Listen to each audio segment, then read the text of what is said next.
Alright, my name's Andy, and I'm here to talk about addiction and maybe recovery as well. Um, I spent 30 odd years in addiction.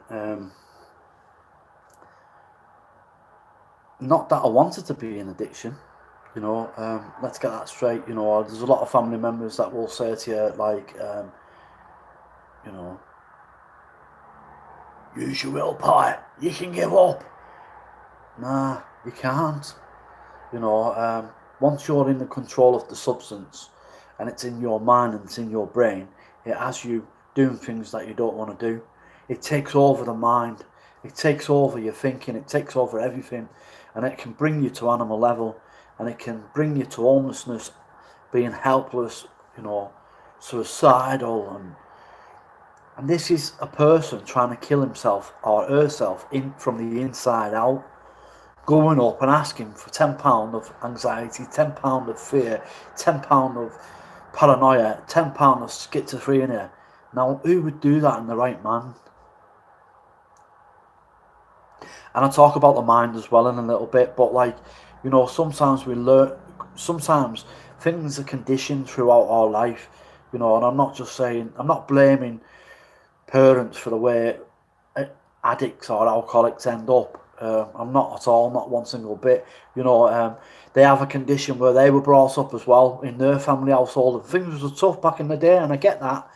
And sometimes it's from 0 to 6 years of age, from being in your mum's belly all the way to 6 years of age, though you're learning coping skills in the world. And if you haven't been nurtured properly, or you're a bit slow with the world, developing in the world, because people develop at different speeds. And what I mean by that is you have a clever mind and you have not so clever mind. I mean, a mind made this phone, yeah. A mind made a rocket. A mind made a car.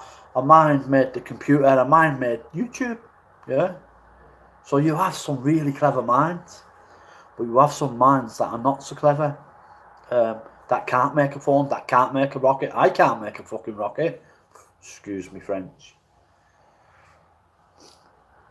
So from naught to 6 years of age, sometimes that's the coping skills they can learn for the rest of their lives, and it carries them.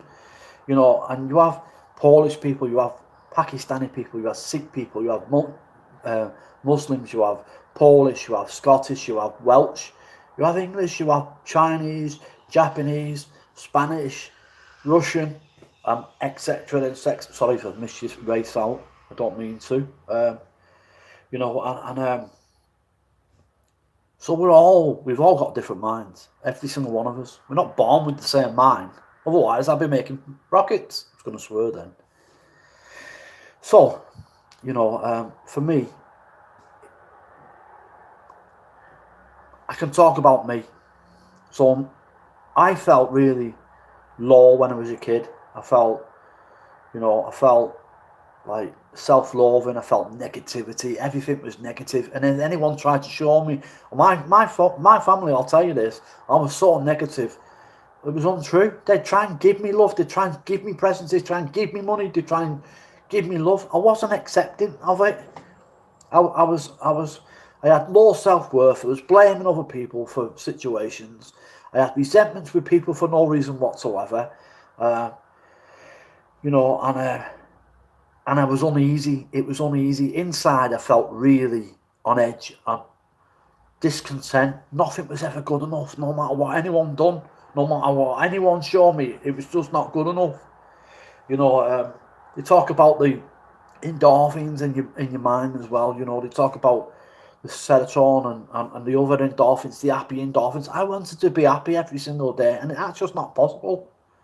I wanted to be happy, and it's just not possible, not one single bit. What he said, a leopard never changes its spots. That's not freaking true, if I'm honest. You know, um, when I was in addiction, I didn't care about myself. I didn't care about my health. I didn't care about my teeth. I didn't care about my hair. I didn't care about nothing. I didn't care where I lived. All I cared about was drugs, drugs to make me feel better, so I wasn't sick. And when I got them drugs, all I can think about again is getting them again. You know, none of my kids, none of my mother, my father, my sisters. You know, my stepdad, none of that come into it whatsoever. The drug worker, the probation officer, Andrew, if you don't turn up to court, you're going to be sent to jail. So what? I've got to get my drugs. And that's the mentality of my mind. When I had a thought when I was a kid, oh yeah, I'll just light that fire. Lit the fire. Never had a second thought about it. Not one second thought. I lit more fires. I lit more fires and more fires and more fires. Not once did it say, Andy, do you think you should stop lighting fires? I started lying at a young age. There was no reason for me to lie. Just started lying. And I was happy from it. Lying, I was happy from it. I was happy from lighting fires. I was happy from committing crime. I had one side of my family that showed me pure love. And on the other side of my family was my father. That was a complete went against all the boundaries of abiding by the law. So my mum showed me love and my dad showed me the wrong way. So there was the right way and the wrong way straight away. And I had the negative side and I had the positive side. But there was no positive side in my brain. It was just negative, negative, negative, negative, negative. And you know, the first drug I took was alcohol. And the alcohol, I ended up on a railway track the very first time I touched alcohol. And my mum's witness to that. A lad saved my life. A lad saved my life and took me home. My mum patted me, basically. But no matter what my mum done, you know, no matter how much love she showed, she couldn't stop me from falling into that negative side of my mind. Because even when my mum had hit me and the next day I thought, I'm going to do that again. You know, there was no second thought. Andy, do you think you should be doing that again? You nearly killed yourself the first time. The second time I nearly cut my thumb off. You know. And I carried on and carried on and carried on. I was dyslexic in school. So when the teachers wrote on the board, I couldn't understand it. I couldn't understand it. And you know what they did with the dyslexic people back then? They shut it all in the same room. The ADHD people, the dyslexic people, and we all had a riot. A freaking riot we had. I wasn't surprised that we were going to end up taking drugs. And anyway, that's how it was back then. And it's how it is now, if I'm honest. You see people on the street, to the homeless people. Thousands of people walking past them, not giving a damn. That's a human being.